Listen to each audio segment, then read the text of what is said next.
Hello students, हम Indian polity M Laxmikant के 6th addition को स्टडी कर रहे थे और अपने प्रीवियस लेक्चर्स में हमने 7th चैप्टर को स्टार्ट किया था जो कि है फंडामेंटल राइट्स। और स्टूडेंट अपने इस लेक्चर में हम पढ़ेंगे आर्टिकल 35 को। स्टूडेंट आर्टिकल 35 में हम पढ़ेंगे कि जो हमारे देश की पार्लियामेंट है उसको कुछ ऐसी पावर दी गई हैं कि जिसके थ्रू वो क्या कर सकती है, फंडामेंटल राइट्स के इन्फोर्समेंट के लिए कुछ लॉज को बना सकती है। ठीक है, पार्लियामेंट की जो भी पावर हैं उसको हम जो कि फंडामेंटल राइट्स से रिलेटेड है, फंडामेंटल राइट्स के इन्फोर्समेंट से रिलेटेड हैं, और साथ ही अगर कुछ सर्टेन जो फंडामेंटल राइट्स हैं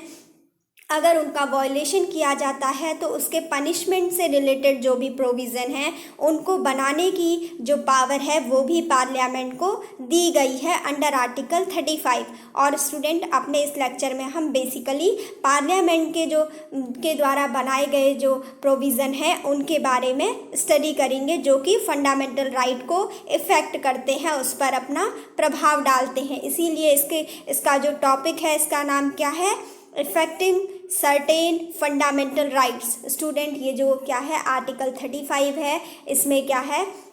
जो हमारे देश की पार्लियामेंट है उसको क्या है जो कुछ स्पेसिफाइड फंडामेंटल राइट्स हैं जिनको कि अभी हम आगे अपने इस लेक्चर में पढ़ेंगे कि कौन कौन से वो फंडामेंटल राइट्स हैं जिनके इन्फोर्समेंट के लिए पार्लियामेंट को ये पावर दी गई है कि वो क्या कर सकती है, उनके लिए लॉ को बना सकती है, उनसे रिलेटेड नियम कानूनों को बना सकती है, और साथ ही अगर उन फंडामेंटल राइट्स का वायलेशन किया जाता है तो उनके पनिशमेंट के लिए भी लॉज को बना सकती है। ऐसी पावर क्या है, पार्लियामेंट को अंडर आर्टिकल 35 दी गई है। ठीक है स्टूडेंट, इसमें हम पार्लियामेंट की पावर के बारे में पढ़ेंगे जो कि उसकी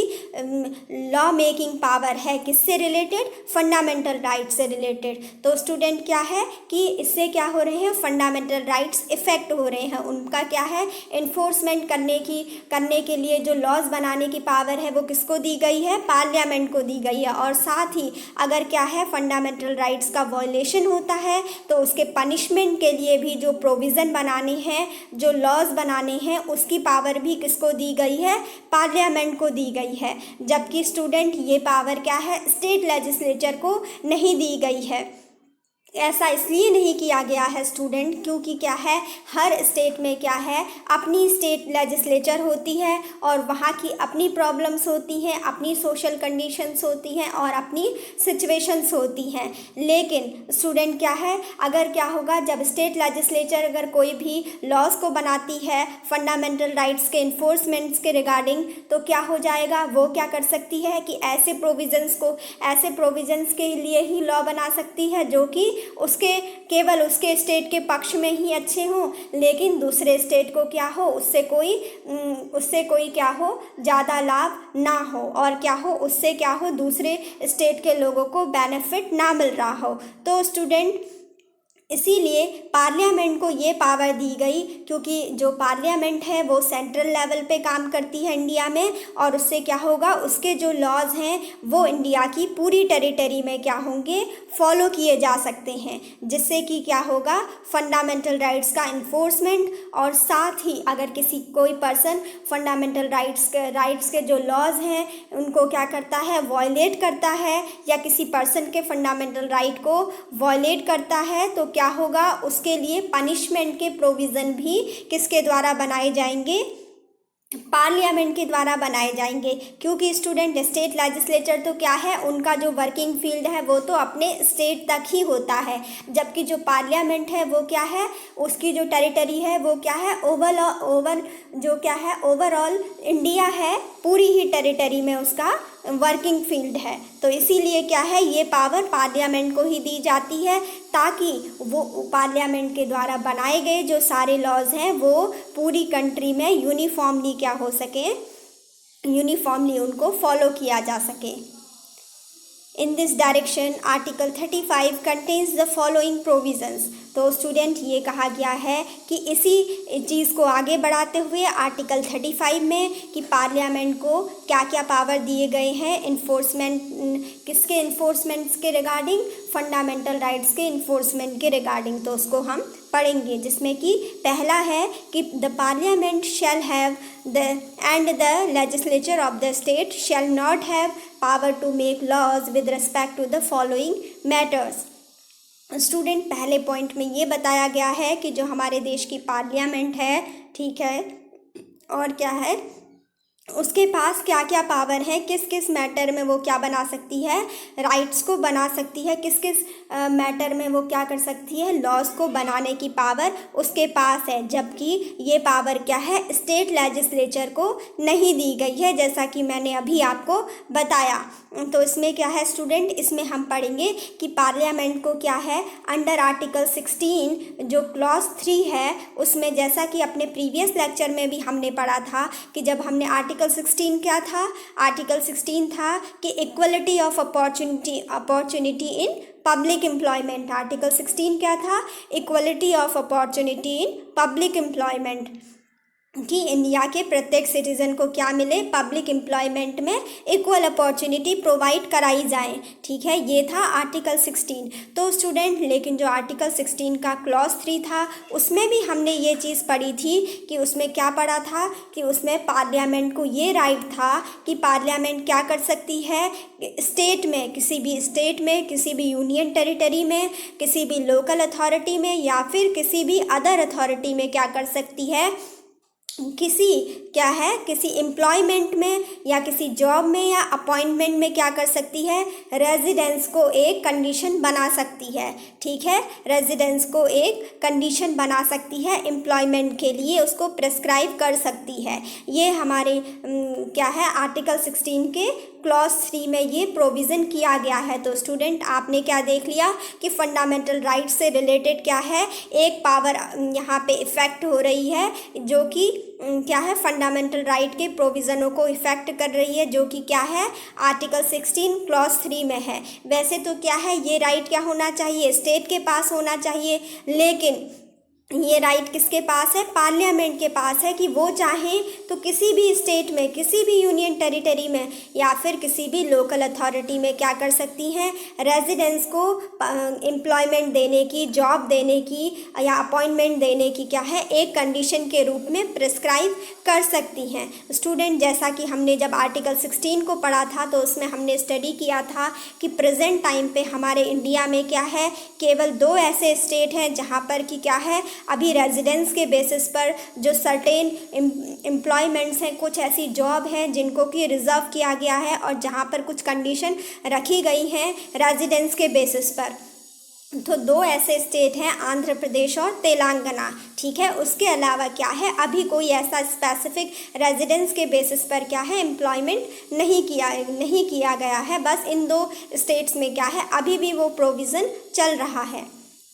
नेक्स्ट है empowering courts other than the Supreme Court and the High Courts to issue directions, orders and writs of all kinds for the enforcement of fundamental rights under Article 32। जैसा कि स्टूडेंट हमने क्या था अपने प्रीवियस लेक्चर्स में ही जब article 32 को पढ़ा था, ज़रा याद करिए आर्टिकल 32 क्या था। आर्टिकल 32 था राइट टू कॉन्स्टिट्यूशनल रेमेडीज़, ठीक है, जिसे कि डॉक्टर अंबेडकर ने क्या कहा था, soul and heart of the constitution कहा था। तो आर्टिकल 32 में हमने पढ़ा था कि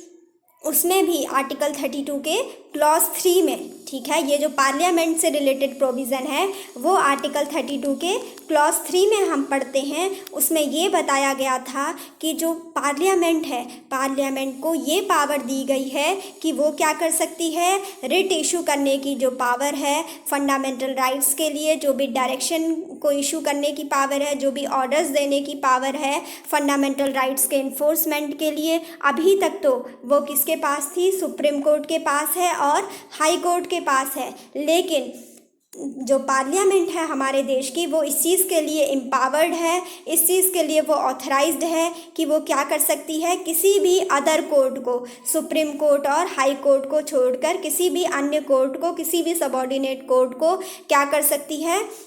उसको एम्पावर्ड कर सकती है, उसको ये पावर दे सकती है कि वो भी क्या कर सके, रिट को इशू कर सके फंडामेंटल राइट्स के इन्फोर्समेंट के लिए, और डायरेक्शंस को दे सके और ऑर्डर्स को दे सके। इसके लिए क्या है, पार्लियामेंट अगर चाहे तो किसी भी छोटी कोर्ट को, किसी भी सबऑर्डिनेट कोर्ट को, सुप्रीम कोर्ट या हाई कोर्ट को छोड़कर, क्योंकि इन दोनों कोर्ट के पास तो पहले से ही क्या है, रिट इशू करने की पावर है। तो ये कहा गया है कि अगर पार्लियामेंट चाहे तो वो किसी भी सबऑर्डिनेट कोर्ट को क्या है, अंडर आर्टिकल 32 सब क्लॉज 3 में क्या कर सकती है,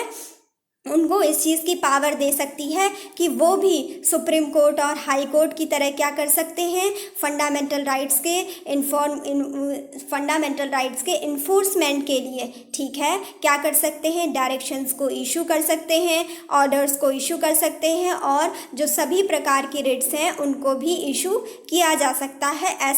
ऐसी जो पावर है वो पार्लियामेंट को दी गई है कि वो किसी और कोर्ट को भी क्या है, उसके लिए क्या कर सकती है, एम्पावर कर सकती है।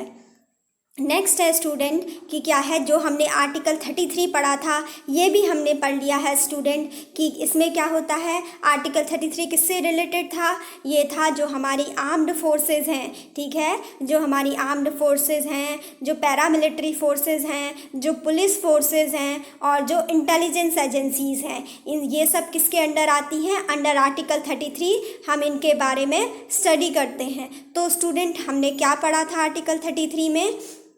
कि ये जो आर्म्ड फोर्सेस के मेंबर्स होते हैं, ये जो पुलिस फोर्सेस के मेंबर होते हैं, जैसे कि बॉर्डर सिक्योरिटी फोर्स है, ठीक है, इंडो तिब्बतन बॉर्डर पुलिस है, ठीक है, ये सब जो हैं, जो भी आर्म्ड फोर्सेस हैं, हमारी इंडियन नेवी है, इंडियन एयरफोर्स है, या फिर इंडियन आर्मी है, तो इन सब के जो फंडामेंटल राइट्स हैं उनको रिस्ट्रिक्ट और एब्रोगेट किया जा सकता है, किसके द्वारा, पार्लियामेंट के द्वारा। इसको हमने आर्टिकल 33 में ही पढ़ा था स्टूडेंट। तो वो क्या है, यही कॉन्सेप्ट क्या है,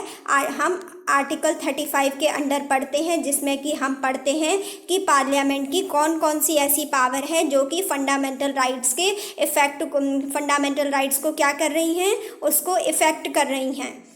उस पर कुछ न कुछ क्या कर रही हैं, प्रभाव डाल रही हैं। जबकि क्या किया गया था, आर्टिकल 33 में हमने पढ़ा था कि पार्लियामेंट को ये पावर दी गई थी कि वो क्या कर सकती है, जो भी आर्म्ड फोर्सेस के जो मेंबर्स हैं, जो पुलिस फोर्सेस के मेंबर्स हैं, उन पर क्या कर सकती है, उनके फंडामेंटल राइट्स के एप्लीकेशन में क्या कर सकती है, रिस्ट्रिक्शन लगा सकती है, उनके फंडामेंटल राइट्स को एब्रोगेट कर सकती है। और अगर इनके जब फंडामेंटल राइट्स लिए जाते हैं तो ये लोग क्या है, जो आर्म्ड फोर्सेस के मेंबर हैं, जो पुलिस फोर्सेस के मेंबर हैं, जो पैरामिलिट्री फोर्सेस के मेंबर्स हैं, ये क्या है, सुप्रीम कोर्ट या हाई कोर्ट में जाकर क्या है, अपनी रिट इशू नहीं कर सकते हैं, इस बेसिस पर कि उनके फंडामेंटल राइट्स का वॉयलेशन हो रहा है, ठीक है, ये ऐसा नहीं कह सकते हैं स्टूडेंट, क्योंकि ये जो आर्म्ड फोर्सेस के मेंबर हैं, जो ये पुलिस फोर्सेस के मेंबर हैं, ये क्या है, हमारे देश की सिक्योरिटी के लिए क्या है, बहुत ज़्यादा इम्पोर्टेंट हैं। तो ऐसा मैंने आपको बताया था कि ऐसा करना क्या है, ज़रूरी है। तो इसीलिए क्या है, पार्लियामेंट के द्वारा इनके जो फंडामेंटल राइट्स हैं उनके ऊपर कुछ क्या है, उनके एप्लीकेशन में कुछ रेस्ट्रिक्शन या एब्रोगेशन किया जाता है, ठीक है। और जैसे कि मैंने आपको बताया था कि जो भी आर्म्ड फोर्सेस के मेंबर हैं, इनको फ्रीडम ऑफ स्पीच की क्या होती है, फ्रीडम ऑफ स्पीच और प्रेस से कम्युनिकेट करने की जो है, उनको क्या है, ये पावर उनको नहीं दी जाती है, ये राइट्स इनको नहीं दिए जाते हैं, ठीक है, ताकि क्या हो, इन जो पूरे कंट्री की जो सिक्योरिटी है वो बनी रहे, ठीक है। नेक्स्ट है इसमें, इंडेमनीफाइंग एनी गवर्नमेंट सर्वेंट और any other person for any act done during the operation of martial law in any area under article 34। Student हमने क्या है, अपने प्रीवियस लेक्चर्स में ही अभी कल पढ़ा था कि क्या है, आर्टिकल 34 में क्या है, जब मार्शियल लॉ का जो हमने कॉन्सेप्ट पढ़ा था तो उसमें पढ़ा था कि जब मार्शियल लॉ की कंडीशन होती है तो उसमें अगर क्या है, किसी भी जो गवर्नमेंट सर्वेंट है या फिर कोई भी पर्सन है, जो कि क्या किया जाता है, मार्शियल लॉ में मैंने आपको बताया था कि जब मार्शल लॉ को इंडिया की किसी भी टेरिटरी में किसी भी पार्ट में लगाया जाता है तो वहाँ पे क्या होता है कि वहाँ पे उस सारी जो पावर है वो किसके पास चली जाती है, मिलिट्री के पास चली जाती है। मैंने आपको ये बताया था, ठीक है। तो क्या है, उस टाइम पे जो लॉ एंड ऑर्डर को मेंटेन करने के लिए कोई भी गवर्नमेंट सर्वेंट या किसी भी पर्सन के द्वारा अगर कोई मार्शल लॉ को फॉलो करने के लिए क्या है कोई भी ऑपरेशन किया जाता है या फिर कोई भी गतिविधि की जाती है, मान लीजिए किसी गवर्नमेंट सर्वेंट ने क्या है मार्शल लॉ के एप्लीकेशन के लिए ही वहाँ के किसी सिटीज़न को मार दिया, गोली मार दी, ठीक है, लेकिन तब भी क्या है पार्लियामेंट के पास ये पावर होती है कि पार्लियामेंट क्या है उसको माफ़ कर सकती है, उस गवर्नमेंट सर्वेंट को उसके उस काम के लिए माफ़ कर सकती है जो कि उसने किया है। जैसे उसने किसी पर्सन को भी मार दिया है मार्शल लॉ के इम्पोजिशन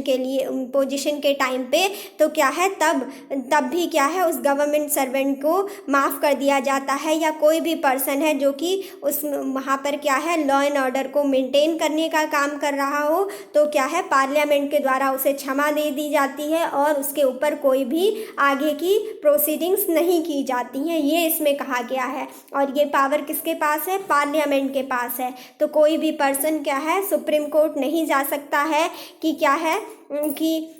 मार्शल लॉ लगा हुआ था और क्या है इस पब्लिक सर्वेंट ने या फिर इस गवर्नमेंट के सर्वेंट ने क्या किया, हमारे इस पर्सन को मार्शल लॉ के टाइम पे उसके इन्फोर्समेंट के टाइम पे मार दिया तो हम क्या करेंगे, हम रिट इशू करेंगे या फिर हम कोई मुकदमा करेंगे। ऐसा नहीं किया जा सकता है क्योंकि स्टूडेंट मैंने आपको बताया था कि मार्शल लॉ की कंडीशन में बहुत एक्सट्रीम सिचुएशन होती है, वहाँ पर मिलिट्री को क्या है पूरी तरीके से सारे पावर्स दिए जाते हैं। और ये है पार्लियामेंट को ये पावर दी गई है कि गवर्नमेंट सर्वेंट के द्वारा अगर कोई भी काम किया गया है, कुछ भी किया गया हो, उसको क्या कर दिया जाएगा, माफ़ कर दिया जाएगा, ठीक है, मार्शल लॉ के इन्फोर्समेंट के टाइम। इसमें सेकंड पॉइंट है पार्लियामेंट की ही पावर के बारे में कि parliament shall have the power to make laws for prescribing punishment for those acts that are declared to be offense under the fundamental rights. These include the following. Student इसमें ये बताया है कि पार्लियामेंट को ये पावर है कि वो क्या कर सकती है, जो ये अनटचेबिलिटी है अंडर आर्टिकल 17 और जो traffic in human being and force labour है अंडर आर्टिकल 23, इससे रिलेटेड अगर कोई भी पर्सन क्या करता है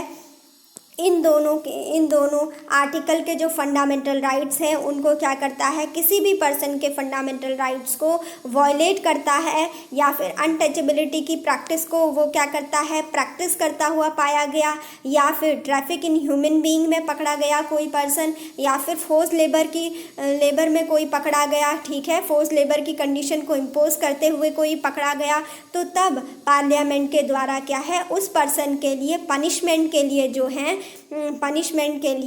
जो भी लॉज बनाए जाएंगे पार्लियामेंट को उस चीज़ के लिए ऑथराइज़ किया गया है, ठीक है, जो वो क्या कर सकती है कि आर्टिकल 17 के लिए क्या है पार्लियामेंट इस चीज़ के लिए ऑथराइज़ है कि अनटचेबिलिटी से रिलेटेड अगर किसी ने भी कोई फंडामेंटल राइट का वॉयलेशन किया है और साथ ही जो traffic in human being and force labour जिसको हमने आर्टिकल 23 पढ़ा था, इन दोनों के अगर किसी ने वॉयलेशन किया है इन दोनों फंडामेंटल राइट्स का किसी भी पर्सन के, तो क्या किया जाएगा, उसके द्वारा जो पनिशमेंट का प्रोविज़न होगा उसके लिए जो लॉज बनाए जाएंगे वो पार्लियामेंट के द्वारा ही बनाए जाएंगे। बेसिकली इसमें ये कहा गया है कि अगर इन दोनों फंडामेंटल राइट्स को किसी भी पर्सन के एब्रोगेट किया जाता है किसी दूसरे पर्सन के द्वारा, तो क्या किया जाएगा, उसके पनिशमेंट के लिए जो लॉज बनाने की जो पावर है वो किसको दी गई है, वो पार्लियामेंट को दी गई है, ठीक है। और क्या है इस कंडीशन में स्टेट क्या है वो कोई लॉ नहीं बना सकता है, किससे रिलेटेड, इन दो फंडामेंटल राइट से रिलेटेड, अनटचेबिलिटी और traffic in human beings and force labour, इनसे रिलेटेड जो भी पनिशमेंट देना होगा इन दोनों फंडामेंटल राइट्स के वॉयलेशन के लिए, उस पर क्या है, उस पर जो भी लॉज बनाने की जो पावर है वो किसको दी गई है, वो पार्लियामेंट के पास है, ठीक है। जिससे कि क्या हो सके कि जो पार्लियामेंट है उसके द्वारा एक तरीके से ये प्रोविज़न इसीलिए लाया गया है पनिशमेंट का, ताकि क्या किया जा सके, हर कोई अपने फंडामेंटल राइट को फॉलो करे, किसी भी फंडामेंटल राइट को क्या ना करे, कर्ब ना किया जाए किसी दूसरे पर्सन के द्वारा, ठीक है। और अगर कोई भी क्या करता है, किसी पर्सन के फंडामेंटल राइट को वायलेट करता है तो उस पर क्या किया जाएगा, उस पनिशमेंट को उस पनिशमेंट की वो किया जाएगा, पनिशमेंट को उसके ऊपर आरोपित किया जाएगा और उसके ऊपर ऑब्लिगेशन लगाया जाएगा कि आपने क्या किया है,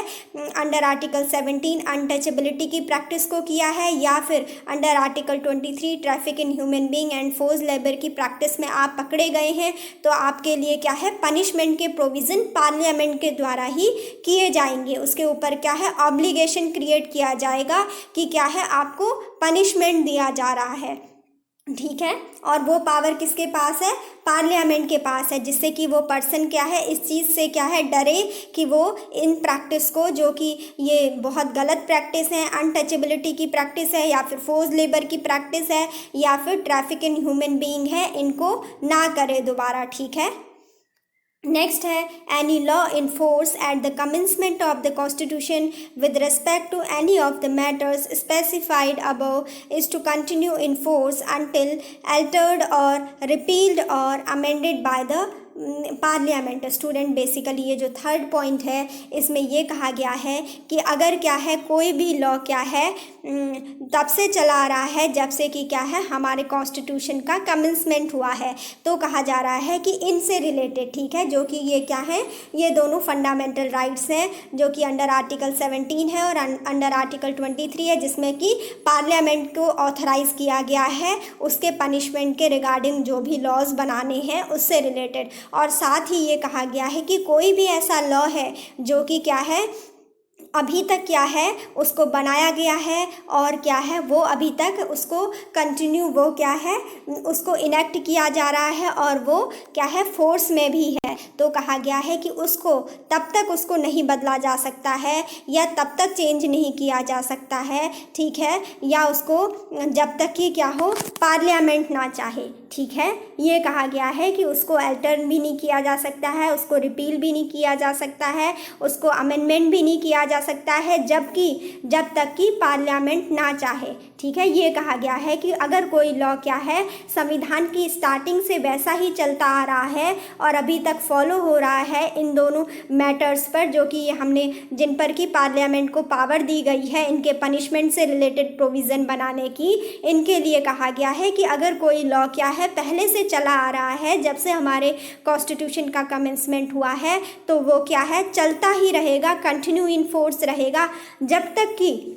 उसे पार्लियामेंट के द्वारा अल्टर नहीं किया जाता, पार्लियामेंट के द्वारा चेंज नहीं किया जाता, या फिर पार्लियामेंट के द्वारा ही अमेंडमेंट नहीं किया जाता, या फिर पार्लियामेंट ही अगर चाहेगी तो उसको रिपील करेगी। बेसिकली ये कहा गया है कि जब तक पार्लियामेंट अमेंड ना करे, ठीक है, जब तक उसको रिपील ना करे, मीन्स उस लॉ को कैंसिल ना करे, ख़त्म ना करे या फिर उसको चेंज ना करे, तब तक वो लॉ क्या है, वैसा ही बना रहेगा कंटिन्यूटी में, जैसा कि क्या है, वो संविधान के कमेंसमेंट से चलता आ रहा है, उसका जो एप्लीकेशन है वो होता रहेगा, जबकि पार्लियामेंट उसको चेंज ना करे या फिर बदले ना, रिपील ना करे या फिर अमेंडमेंट ना करे, ठीक है। ये कहा गया है। बेसिकली क्या है, किसी भी जो लॉ है इनसे रिलेटेड, इन फंडामेंटल राइट्स के वायलेशन से रिलेटेड क्या है, उसके ऊपर पूरी पार्लियामेंट की अथॉरिटी को दिखाया गया है कि अगर पार्लियामेंट चाहेगी तो उनको अमेंड करेगी, चाहेगी तो रिपील करेगी, और जब वो चाहेगी तभी अल्टर करेगी, नहीं तो वो जब से हमारे कमेंसमेंट ऑफ कॉन्स्टिट्यूशन, जब से हमारे कॉन्स्टिट्यूशन का कमेंसमेंट हुआ था, जब से हमारा संविधान शुरू हुआ था, अगर वो लॉ तब से बने हुए हैं तो वो क्या है, कंटिन्यू रहेंगे जब तक कि उसको पार्लियामेंट चेंज करना ना चाहे, ठीक है। The Article 35 extends the competence of the Parliament to make a law on the matters specified above, even though some of those matters may fall within the sphere of the state legislatures. Student इसमें ये कहा गया है, basically मैं आपको ये समझा दूँ कि इसमें बस ये कहा गया है कि जो आर्टिकल 35 है वो क्या है, पार्लियामेंट को जो लॉ बनाने की पावर दी गई है, जो कि क्या है इन सर्टेन फंडामेंटल राइट्स से दी गई थी, जो कि क्या थी इन दो में दी गई थी, अनटचेबिलिटी अंडर आर्टिकल 17 और साथ ही आर्टिकल 23 में जो traffic in human beings and force labour है, इन दोनों फंडामेंटल राइट्स से रिलेटेड जो भी प्रोविज़न्स हैं उनके पनिशमेंट से रिलेटेड या इसके इन्फोर्समेंट से रिलेटेड, उन सब के लिए कहा गया है कि क्या है, पार्लियामेंट को ही स्पेसिफाई किया गया है, पार्लियामेंट को ही ये पावर दी गई है कि इन स्पेसिफाइड मैटर पर, इन दो फंडामेंटल राइट्स से रिगार्डिंग जितने भी लॉज हैं वो सब पार्लियामेंट ही बनाएगी। ठीक है, और कहा गया है कि इसके अलावा भी कहा है even though some of those matters, कहा गया है कि साथ ही पार्लियामेंट के जो वर्क फील्ड है, जो पार्लियामेंट का कार्य क्षेत्र है, उसमें क्या कहा गया है कि उसमें कुछ ऐसे सब्जेक्ट भी आए हैं जो कि स्टेट लिस्ट के अंदर थे, जो कि क्या थे, स्टेट लेजिस्लेचर के कार्य क्षेत्र में आते थे, लेकिन उन पर भी पार्लियामेंट क्या कर रही है, उन पर भी पार्लियामेंट अपना लॉ बना रही है। ठीक है, जैसे कि क्या है कि जो पुलिस होती है, पुलिस क्या होती है, एक स्टेट सब्जेक्ट है। ठीक है, पुलिस स्टेट सब्जेक्ट है, जबकि मार्शल लॉ लगाने की बात कही गई है तो उस टाइम पे क्या होता है, अगर चाहे तो क्या है वहाँ पे क्या हो जाता है, टोटली जो है वो किसका कंट्रोल हो जाता है, मिलिट्री का कंट्रोल हो जाता है। ठीक है,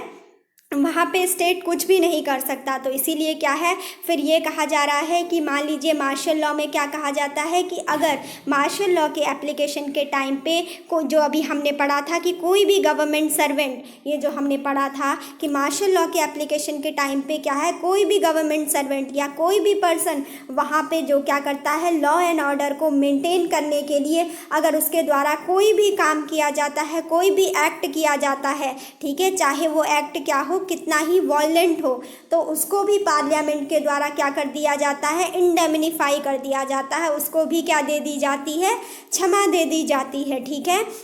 और उनको उस चीज़ के लिए पनिश नहीं किया जाता है। जबकि क्या है, जो पुलिस है वो तो क्या है, स्टेट के अंदर आती है, लेकिन इसकी जो पूरी पावर है वो किसके पास है, पार्लियामेंट के पास है, कि वो क्या कर रही है,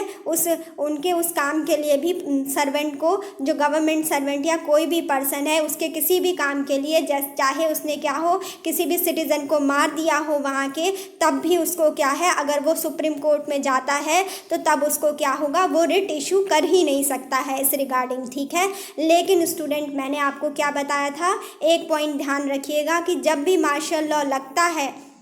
तो हमारे सुप्रीम कोर्ट ने बताया कि जो हैबिस कॉर्पस की रिट है, ठीक है, बाकी रिट नहीं, लेकिन हैबिस कॉर्पस की रिट है, वो मार्शल लॉ के टाइम पे भी अगर कोई सिटीज़न चाहे तो उसको क्या कर सकता है, सुप्रीम कोर्ट में जाकर उसे इशू कर सकता है। ठीक है, लेकिन तो हम स्टूडेंट बेसिकली हम यहाँ समझ रहे थे कि यहाँ पे क्या कर रही है, पार्लियामेंट के द्वारा स्टेट लेजिस्लेचर के ऊपर क्या किया जा रहा है, स्टेट लिस्ट के ऊपर भी पार्लियामेंट के द्वारा ओवरराइड किया जा रहा है। मीन्स की पावर, यहाँ पे यही बताया गया इस लास्ट पॉइंट में कि पार्लियामेंट क्या है, अपने वर्क फील्ड से ज़्यादा काम कर रही है, और क्या है, वो कुछ स्टेट के सब्जेक्ट्स पर भी अपना क्या है, वहाँ पर अपनी पावर चला रही है। ठीक है, जैसा कि आपने अभी देखा कि क्या है, वैसे तो स्टेट के जो भी नियम कानून होते हैं वो स्टेट लेजिस्लेचर के अकॉर्डिंग चलते हैं, लेकिन जब मार्शल लॉ लगता है तो उस टाइम पे क्या है कि सारी जो ऑर्डिनरी लॉज और रेगुलेशंस हैं वो क्या हो जाते हैं, कैंसिल हो जाते हैं, उनको क्या कर दिया जाता है, समाप्त कर दिया जाता है। ठीक है, ये सब चीज़ें थी। तो इसमें बेसिकली यही बताया गया है कि even though some of those matters में fall within the sphere of the state legislature, ये कहा गया है कि जो अंडर आर्टिकल 35 जो पार्लियामेंट की पावर है लॉ को बनाने की, ठीक है, वो क्या है, वो क्या करती है, कुछ लेजिस्लेचर से रिलेटेड जो कि कुछ ऐसे सब्जेक्ट पर भी लॉ को बना देती है, कुछ ऐसे सब्जेक्ट पर भी लॉ बनाती है, जो कि क्या है, स्टेट के अंदर आती है, स्टेट लिस्ट के अंदर आते हैं, जिन पर कि जो लॉ बनाने का जो राइट है वो किसके पास होता है, स्टेट लेजिस्लेचर के पास होता है। जैसे कि पुलिस हो गया। और स्टूडेंट आप एक और एग्जांपल समझ लीजिए इस चीज़ का, कि जैसे ये क्या है, दो फंडामेंटल राइट हैं। तो जैसे मान लीजिए कोई भी स्टेट है, तो वहाँ पे क्या होता है कि वहाँ पे ये जो भी फंडामेंटल राइट्स का अगर वायलेशन है, तो क्या है कि पब्लिक वेलफेयर में उस स्टेट के जो स्टेट लेजिस्लेचर है, जो वहाँ की जो एग्जीक्यूटिव है, उनकी भी क्या है, रिस्पॉन्सिबिलिटी बनती है कि वहाँ पर अगर किसी भी पर्सन के फंडामेंटल राइट का वायलेशन होता है, तो वो क्या है, इसके रिगार्डिंग लॉज को बना सकती है। स्टेट लेजिस्लेचर भी लॉज को बना सकती है। लेकिन स्टूडेंट यहाँ पे इन दो फंडामेंटल राइट से रिलेटेड जो पावर है वो किसके पास है, कि अगर इन दो फंडामेंटल राइट्स का वायलेशन किया जाएगा तो वो पावर किसके पास दी गई है, कि इनके रिगार्डिंग जो लॉज बनाएगा वो कौन बनाएगा, पार्लियामेंट बनाएगी। तो अब आप समझ रहे होंगे कि वैसे तो ये सब्जेक्ट किसका था, स्टेट का सब्जेक्ट था, लेकिन इस पर क्या है,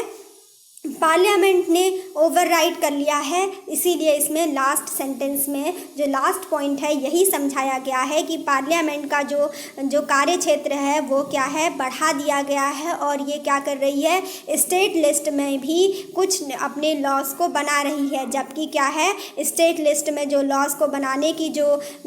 का जो राइट दिया जाता है वो किसको दिया जाता है, स्टेट लेजिस्लेचर को दिया जाता है। लेकिन यहाँ पे क्या है, पार्लियामेंट इस टाइम पे क्या है, वो उन लॉज को भी बना रही है, यानी वो अपने जो अपना उसका पावर बनाने का एरिया है उससे क्या हो रहा है, उसको एक्सटेंड कर रही है। ठीक है,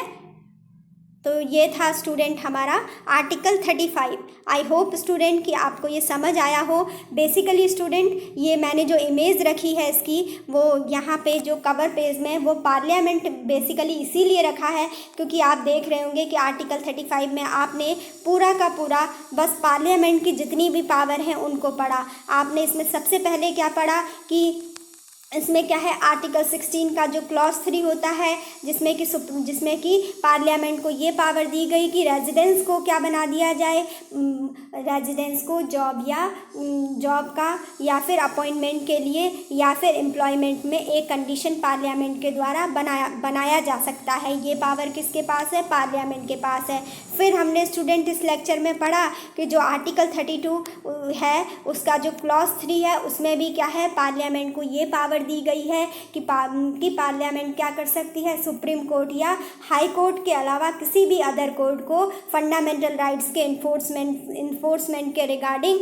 डायरेक्शन, ऑर्डर्स और सभी प्रकार की जो रिट्स हैं उसको इशू करने की अथॉरिटी दे सकती है। ठीक है, उसके बाद स्टूडेंट हमने क्या पढ़ा कि अंडर आर्टिकल 33 क्या है,